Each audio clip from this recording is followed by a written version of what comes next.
नमस्कार विद्यार्थ्यांनो, मी सौ ज्योती भोसले. आज आपण पाठ क्रमांक 6 अभ्यासणार आहोत. पाठाचं नाव आहे थोरांची ओळख डॉक्टर पांडुरंग खानखोजे. डॉक्टर पांडुरंग खानखोजे हे कृषी क्षेत्रातील अतिशय प्रसिद्ध आणि कृषीतज्ञ होते. त्यांचा अभ्यास या पाठात आपण करणार आहोत. पाहूया. गदर क्रांतीचे प्रणेते ते मेक्सिको शेतीतले जादूगार असा प्रवास करणाऱ्या डॉक्टर पांडुरंग सदाशिव खानखोजे उर्फ भाऊ यांचं आयुष्यच विस्मयकारी घटनांनी भरलेलं आहे. विस्मयकारी म्हणजे आश्चर्यचकित. तात्या आजोबांच्या मांडीवर बसून लहानगी भाऊ सतत स्वातंत्र्य लढ्याविषयीच्या कथा ऐकत असत. भाऊ हे आजोबांचे तसेच आईचे लाडके होते. भाऊ प्राथमिक शाळेत जाऊ लागले तसे त्यांचे मित्रमंडळीही वाढू लागले.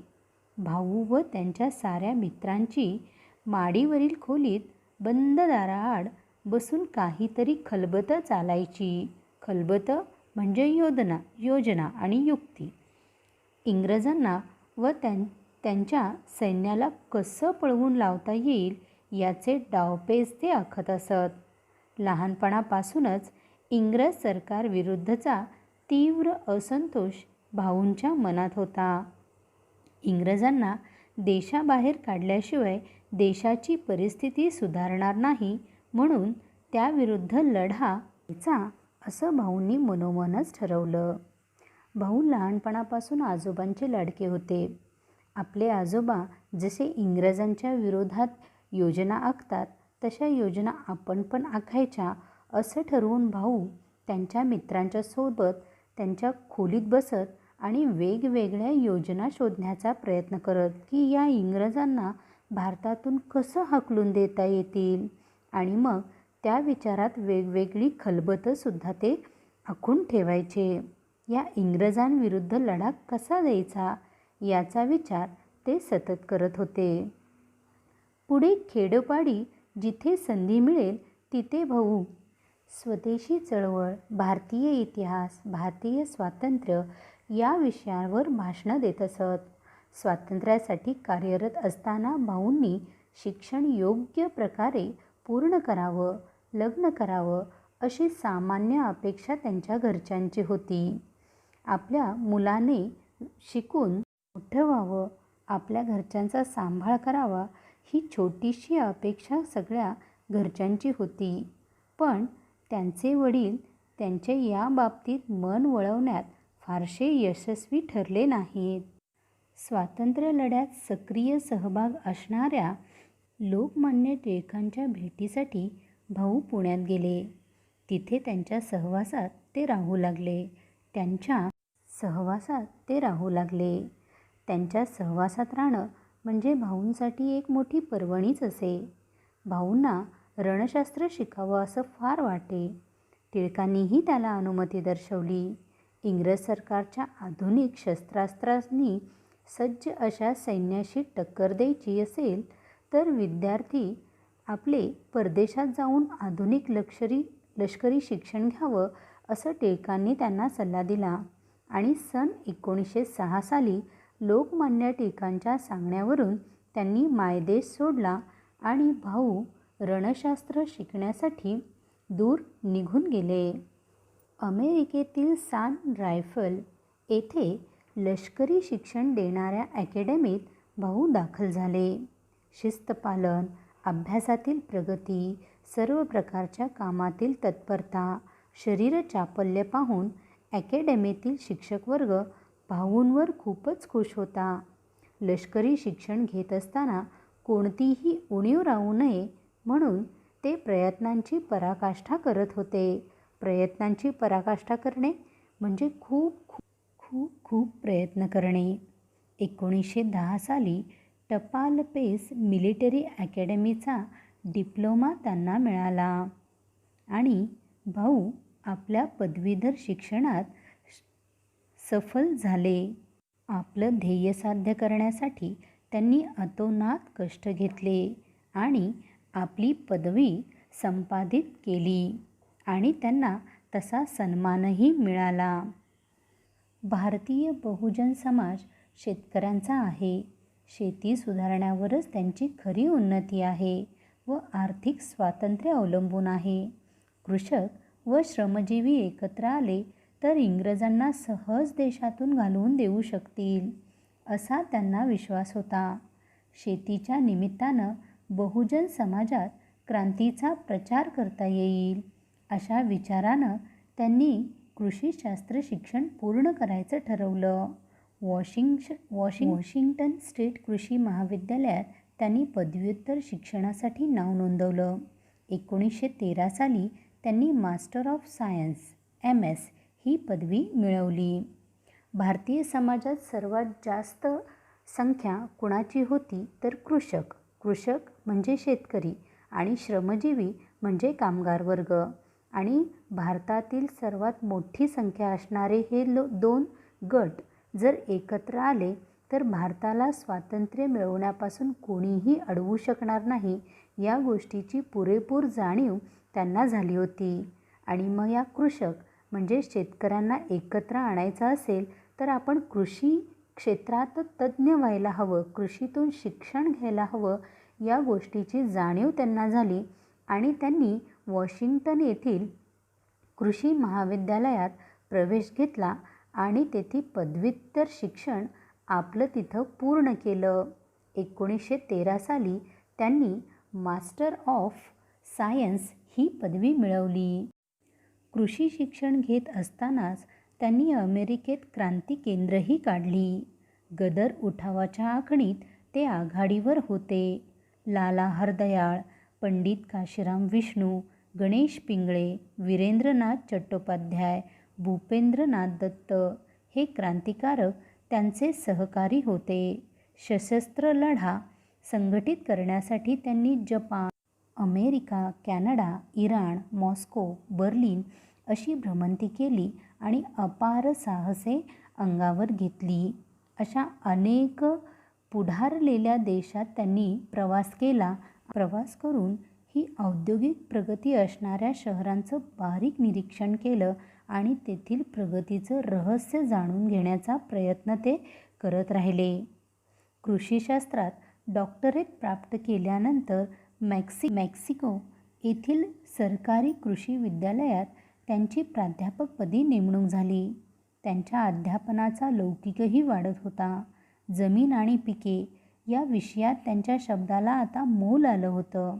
मोल म्हणजे महत्त्व.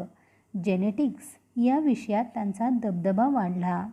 राष्ट्रीय प्रदर्शनात मिळालेल्या प्रथम पुरस्कारामुळे त्यांचा लौकिकही अमेरिकेत भारतीय विद्यार्थ्यांपर्यंत पोचला. अध्यापनाव्यतिरिक्तच्या वेळेत त्यांनी त्यांच्या प्रयोगशाळेत आणि प्रयोग क्षेत्रात गव्हावर अभ्यास सुरू केला. त्या प्रयोगातून त्यांनी गव्हाचे विविध वाण तयार केले. पावसाळ्यात आणि उन्हाळ्यात येणाऱ्या गव्हांची संकरित जात, तांबोरा न पडणारी आणि बर्फालाही दाद न देणारी, विपुल उतारा देणारी जात, अत्यंत कमी पावसात भरपूर उतारा देणारी जात इत्यादी. उतारा म्हणजे भरपूर पीक. आता भाऊंना जो प्राध्यापक झाल्यानंतर शिक्षण मुलांना देऊन जो वेळ उरत होता, त्या वेळेमध्ये भाऊंनी आपल्या भारतीय विद्यार्थ्यांना एकत्र केलं आणि गव्हाच्या विविध जाती शोधण्याचा शोध लावायला त्यांनी सुरुवात केली. मग यामध्ये गव्हांवर कधीही तांबोरा म्हणजे एक प्रकारचा रोग न पडणारं बियाणं शोधलं. त्यानंतर कमीत कमी पाण्यात, पावसात अधिकाधिक उत्पन्न देणाऱ्या गव्हाचं संकरित बियाणं त्यांनी शोधलं.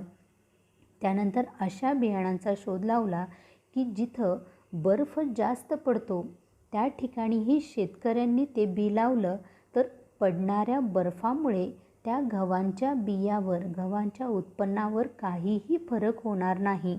बर्फवृष्टी झाली तरीही पीक भरघोस येईल असं बियाणं त्यांनी शोधून काढलं. डॉक्टर खानकोजेंचा जेनेटिक्स क्षेत्रातला अभ्यास, जमीन आणि पिके याबाबतचे प्रयोग, गव्हावरचे संशोधन इत्यादी लक्षात घेऊन मेक्सिकन सरकारच्या शेती सुधार मंडळाने त्यांना आमंत्रण दिलं. भाऊंनी गव्हाच्या एवढ्या जाती शोधून काढल्या, जनसामान्यांना मदत होईल, जनसामान्य लोकसुद्धा आपली शेती सुधारू शकतील, हा त्यांचा शेतीतला प्रयोग पाहून, त्यांची शेतीतली ही कामगिरी पाहून त्यांच्या या कामगिरीची दखल मेक्सिकन सरकारने घेतली आणि त्यांना शेती सुधार मंडळाने आमंत्रण दिलं. संपूर्ण मेक्सिकोचा अभ्यास दौरा करावा, सर्व ठिकाणच्या कृषी संस्था, संशोधन केंद्रे पाहावी, शेतकऱ्यांच्या भेटी घेऊन त्यांच्या अडचणी, अनुभव, विचारात समजून घ्याव्यात, सुधारणा सुचवाव्यात. या कामगिरीवर डॉक्टर खानखोजेंची नेमणूक झाली. त्यांच्या दौऱ्याची मेक्सिकन सरकारने व्यवस्थाही केली. या दौऱ्यानंतर त्यांनी मेक्सिकन जनतेचे मुख्य अन्न असलेले मक्याची पैदास नी दर्जा वाढवण्याच्या दृष्टीने संशोधनाला सुरुवात केली. मेक्सिकोत तेओसिंतले ही निरुपयोगी वनस्पती आणि मका यांचे संकरण करून त्यांनी तेओ मका ही मक्याची नवीन संकरित जात निर्माण केली. एकेका मक्याच्या ताटावर 30-30 कणसे नी ती डाळिंबाप्रमाणे संपूर्णपणे भरलेली. अमेरिकेत यशस्वी झालेले मक्या संदर्भातील प्रयोग त्यांनी मेक्सिकोत राबवले. त्यामुळे मेक्सिकोत मक्याची लागवड आणि पैदास उत्तमरित्या वाढली. मेक्सिकन सरकारने 1930 सालचा राष्ट्रीयदृष्ट्या महत्त्वाचा ठरणारा आणि संशोधनासाठी असणारा पुरस्कार देऊन डॉक्टर खानखोजेंचा गौरव केला. डॉक्टर खानखोजे गव्हाचं संशोधन करून तिथं थांबले नाहीत, तर मेक्सिकन सरकारने त्यांना जी पदवी दिली की मेक्सिकन जमिनीची पाहणी करा, तिथल्या शेतींची पाहणी करा आणि शेतकऱ्यांना मार्गदर्शन करा, ही व्यवस्था त्यांच्या सरकारने लावल्यावर त्यांनी मेक्सिकन सरकारला पदोपदी मदत केली. गव्हाचं संकरित बियाणं शोधून काढल्यावर तेथील लोकांचं मुख्य अन्न होतं ते म्हणजे मका. भाऊंनी त्या मक्यावर संशोधन करायला सुरुवात केली. त्यावेळेस आपल्या इकडं जसं काँग्रेस हे निरुपयोगी गवत उगवतं, तसं तिथं तेओसिंतले नामक एक गवत उगवायचं. भाऊंनी या तेओसिंतलेचा आणि मका या दोघांच्या मिलापातून, या दोघांच्या संयोगातून एक संकरित मका तयार केली आणि तिलाच नाव दिलं तेओ मका. ही मका एवढी यशस्वी ठरली की आपल्या इकडं एका रोपाला जास्तीत जास्त 3 ते 4 कणसं लागतात, पण या तेओ मकेला मात्र संपूर्ण एकाच रोपावर 30-30 कणसं लागायला लागली आणि ती कणसंही अगदी भरीव डाळिंबाप्रमाणे गच्च भरलेली. खानखोजेंचा म्हणजे भाऊंचा हा प्रयोग तर अतियशस्वी ठरला. त्यामुळे 1930 साली राष्ट्रीयदृष्ट्या महत्त्वाचा ठरणारा आणि संशोधनासाठी असणारा महत्त्वाचा पुरस्कार त्यावेळी डॉक्टर खानखोजे यांना मिळाला आणि त्यांचा गौरव अधिकच वाढला. त्यानंतर गहू, मक्यानंतर त्यांनी तूर, चवळी यांचे विविध वाण तयार केले. सोया डाळीची लागवड करण्यास शेतकऱ्यांना प्रोत्साहित केले. त्यांनी शेवग्यावरही संशोधन केले. शेवग्याचा पाला, मुळ्या, शेंगातील बिया आणि त्या बियापासून मिळणारे सुगंधी तेल याचे महत्त्व विशद करणारी पुस्तिका प्रकाशित करून सामान्य शेतकऱ्यांपर्यंत पोचवली. विशद म्हणजे महत्त्व सांगणारी. अपार देशप्रेम असणारा एक क्रांतिकारक, शेतकऱ्यांविषयीची कळकळ असणारा एक कृषीतज्ञ म्हणजे डॉक्टर पांडुरंग खानखोजे होय.